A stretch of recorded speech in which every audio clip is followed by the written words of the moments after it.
You're not supposed to know this, but here's how to take control of someone's mind without them ever realizing it. So let's kick it off with one of the sneakiest mind tricks ever. Trick number 1, pattern interruption. This dark psychology trick is wild and shockingly effective. NPCs don't even know it's happening to them. It works by breaking someone's normal thinking flow so their brain short circuits for a second. In the middle of an argument, randomly ask something, "Wait, what's your favorite color again?" That emotional momentum? Gone. Now steer the conversation in a new direction. Imagine someone's chewing you out and you want to break the tension without yelling back. Mid-rant, you calmly ask, "Hey, why do you smell like popcorn?" Or, "Wait, did you always have that tattoo?" That sudden, random question throws them off their emotional track. While they're mentally buffering, you steer the convo. "Anyway, can we talk about this calmly now?" It's perfect for regaining control during an argument. Trick number 2, semantic triggers. Manipulators use emotionally loaded words like traitor, loyalty, or respect. Because these words hit deep emotional memories, it bypass your logic and spark automatic guilt, shame, or defensiveness. Let's say your friend doesn't want to lend you their notes. Instead of arguing, you just say, "Wow, I thought we had each other's back. Guess I was wrong." Boom. One word like loyalty or respect hits them hard. Now they're not just refusing, you've made them feel like they're betraying something deeper. This trick works best when you tap into values people already hold dear, like loyalty, trust, or family. Trick number 3, double bind. This is a psychological trap that looks like freedom, but really, it's rigged.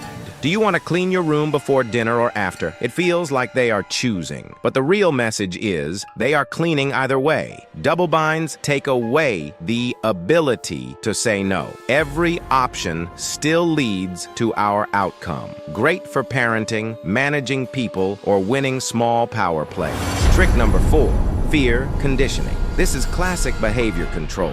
NPCs experience it all the time. They just call it bad vibes. But members of Dark Dynamics, we see the pattern. The manipulator teaches to fear a certain action because it always leads to emotional punishment. Want someone to avoid a certain behavior without ever telling them directly? Use fear conditioning. For example, every time your partner brings up spending less time with you, go silent. Withdraw.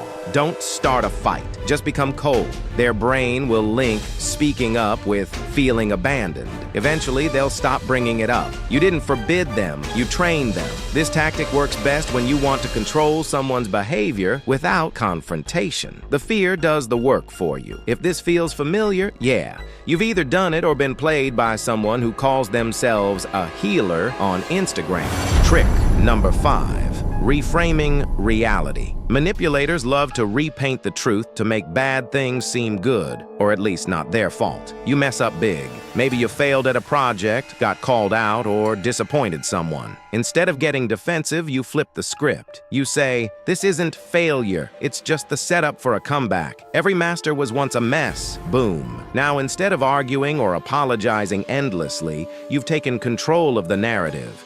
People around you stop seeing it as a disaster and start seeing it as resilience. Use it when you need to protect your image, win someone back emotionally, or shift blame without starting a war. Trick number 6, illusory truth effect. Here's a scary fact. Repetition can override truth. If someone hears a false statement over and over, their brain starts to think, well, maybe it's true. Real life scenario. Want someone to believe something without lying outright? Just repeat it often. Say you want your group to see you as dependable. Start dropping the line, "You know me, I'm always the one who shows up." Say it casually in convos, jokes, or even texts. Over time, they start to associate you with reliability. It's not because it's true. It's because their brain starts feeling familiar with the idea. You're not reliable. You just marketed yourself better than Amazon Prime. Repetition is underrated. Use it to plant ideas, shape perception, or build a reputation from scratch.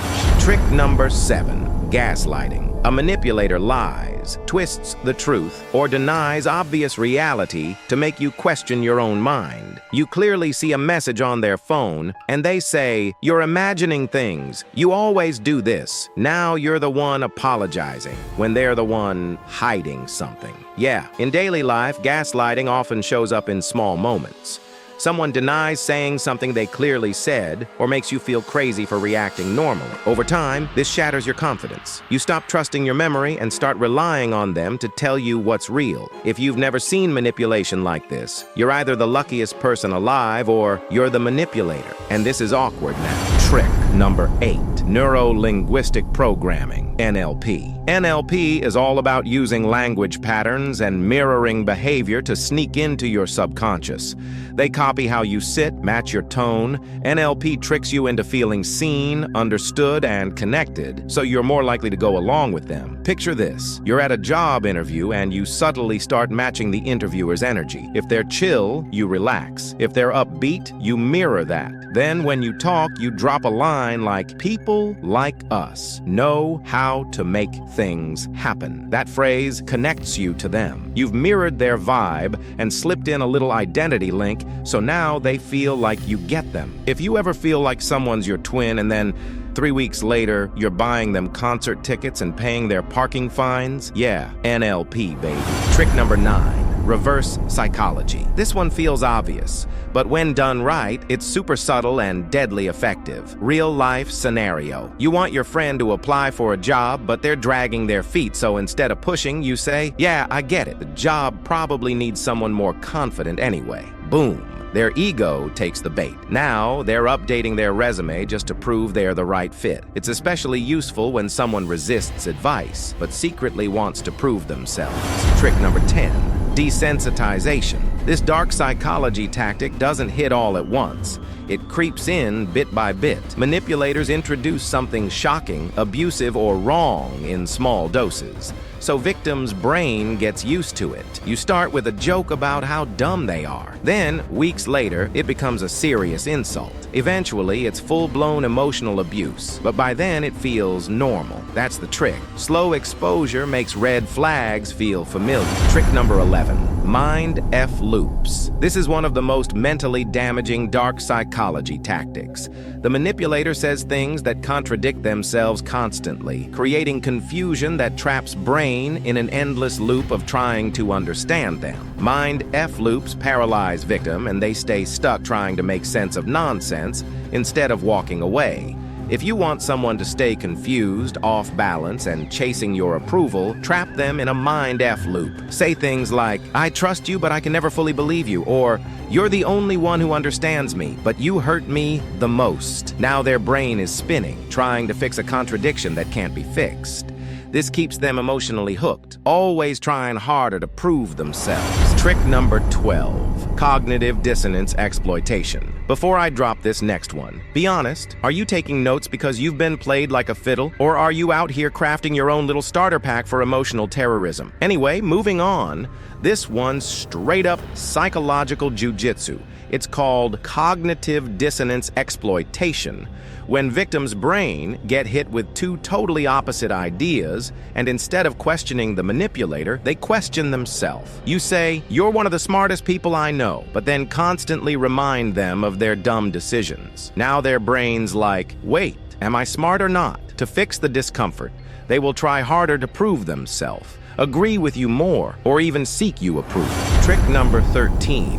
Priming. Before asking for a big favor, manipulators casually talk about loyalty, being there for each other, and true friends. Then, boom, they ask for help. Now it feels like saying no would make victim the bad friend. Their brain was primed. Say you need a favor from a friend, like borrowing their car for the weekend. Before you even ask, you casually bring up how much you value real friends, the ones who show up when it counts. You might say, "Man, I'm lucky to have people around who actually have my back." Then a few minutes later you ask, "Think I could borrow your car on Saturday?" Because you already planted that emotional seed about loyalty and support. Saying no now feels awkward for them. It's smooth and works best when the message fits the vibe. Trick number 14. Foot in the door technique.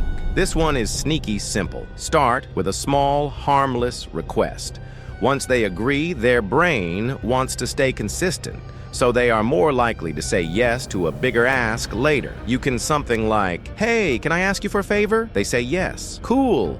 Can you drive me to the airport at 4 a.m. tomorrow?" Now it feels harder to say no because they have already said yes once. Your entire dating history is just one big foot-in-the-door experiment. First, it was Spotify logins. Now they're living in your apartment. Trick number 15. Anchoring. Anchoring sets a mental reference point that makes future options seem better or worse based on comparison. Imagine you're selling something.